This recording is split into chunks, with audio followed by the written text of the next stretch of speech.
جو ہے وہ چیخو پکار کے اوپر اتر آتی ہے، انویسٹیگیشنز ہوتی ہیں، یہ ہوتا ہے وہ ہوتا ہے، پھر اس اخبار کو ٹارگٹ کرانے کی کوشش کی جاتی ہے، لیکن وہ خان صاحب کا ایک مضمون برداشت نہیں ہو پا رہا، خان صاحب کا نام نہیں برداشت ہو رہا، عمران خان کا نام نہیں برداشت ہو رہا۔ تو ایک ایسی صورتحال کے اندر جب ان سے یہ دعوے کروائے جا رہے تھے لوگوں سے کہ ان کے ٹکٹ لینے والا کوئی نہیں ہوگا، اب اس سیاسی جماعت کا وجود مٹانے کے لیے ایک ایسے معاملات اور ایسے جھوٹی چیزیں پیش کر دی جاتی ہیں کہ اب ان سے ان کا انتخابی نشان جو ہے وہ چھینا جا رہا ہے، یا پھر آلموسٹ چھیننے کی کوشش پوری کی جا چکی ہے۔ اور اب مطلب یہ کہ ٹکٹیں نہ لینے والے کے دعوے تھے،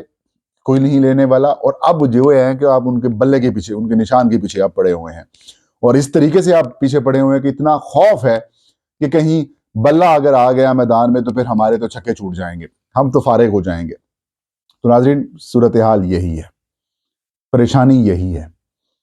حل نہیں مل رہا ان کو کہ کس طریقے سے عمران خان کا مقابلہ کریں۔ اب آج جو کچھ سپریم کورٹ آف پاکستان کے اندر ہوا وہ آپ سب نے دیکھ بھی لیا، لائیو تھا، چلیں آپ کو سارے چہرے سامنے آ گئے، ساری حقیقتیں آپ کو مل گئیں۔ اب کل دیکھیے گا، کل ایک پکچر ایک اچھی آئے گی، یعنی کہ آج ایک اچھی پکچر آپ کو نظر آئے گی، اور آپ کو نظر آئے گا کہ ان کے ساتھ ہونے کیا والا ہے، ہو کیا رہا ہے، اور جو بلہ چھیننے والے الیکشن کمیشن والے جو بڑے ترم خان بنے ہوئے تھے وہ آج دیکھیے گا کہ کس طریقے سے وہ بھاگتے ہیں۔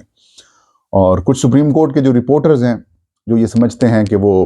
قاضی فائز صاحب ان کے ساتھ رابطے میں ہیں، وہ یہ کہہ رہے ہیں، آف دا ریکارڈ ان کے ساتھ گپ شپ ہوئی ہے، تو وہ کہہ رہے ہیں کہ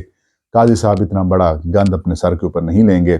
ایک طرف آئین ہے، دوسری طرف اگر کوئی irregularities ہوئی ہیں، لیکن وہ کہہ رہے ہیں کہ بلے کا نشان پی ٹی آئی کو مل جائے گا۔ اور میری بھی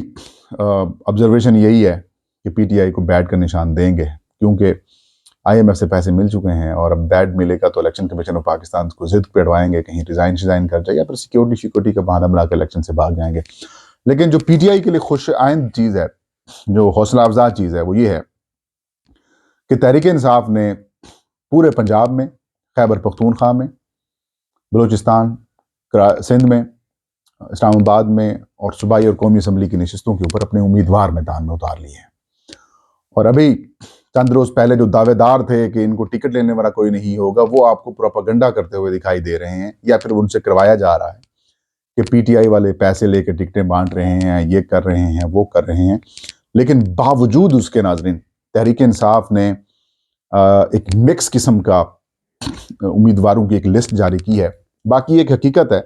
کہ جس بھی سیاسی جماعت کے ساتھ آپ ان کے ٹکٹوں کی تقسیم کا ایشو دیکھیں تو ان کی جماعت کے اندر ٹکٹوں کے ایشوز ہر جماعت کے ساتھ ہوتے ہیں، لیکن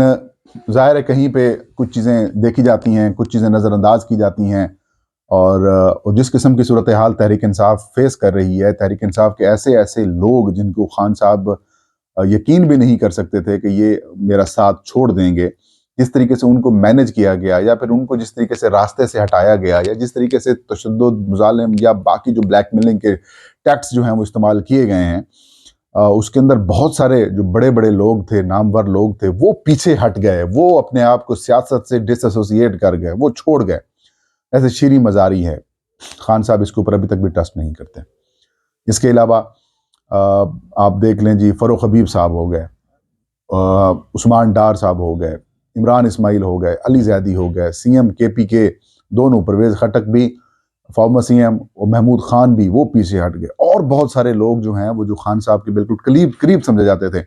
جو ان کی کور کمیٹی کا حصہ تھے، ایون اسد عمر صاحب کو دیکھ لیں، وہ پیچھے ہٹ گئے۔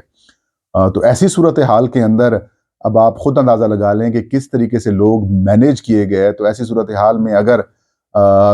پی ٹی آئی صرف اپنے ورکرز کے اوپر، یا پھر وہ لوگ جو لوگ عام ورکر ہیں، جو تھوڑا سا پریشر جن کے اوپر نہیں آیا، وہ برداشت اگر نہیں کر پاتے، تو آپ خود اندازہ لگا لیں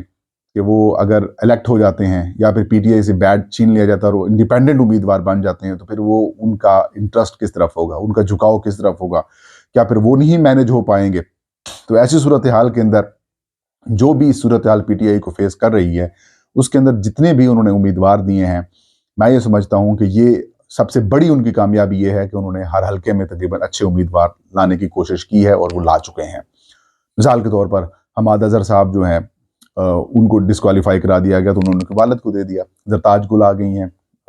شیخ رشید صاحب کے مقابلے میں امیدوار لے کے آ گئے ہیں. اسی طریقے سے کئی حلقوں کے اندر جھنگ کے حلقے بڑے اچھے امیدوار پی ٹی آئی لانے میں کامیاب ہوئی ہے. شیخ وقاص اکرم کو ٹکٹ دیا گیا ہے وہاں پر. اس کے علاوہ صاحبزادہ محبوب سلطان کو ٹکٹ ملا ہے.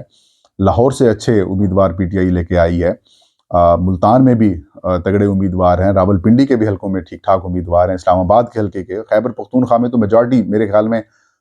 جو تحریک انصاف ہے وہاں پر شاید سویپ مار جائے, کلین سویپ مار جائے. 1-2-4 حلقوں کے علاوہ باقی سارے حلقوں میں پی ٹی آئی جیت سکتی ہے. تو میں کریڈٹ دیتا ہوں یہاں پر تحریک انصاف کے چیئرمین,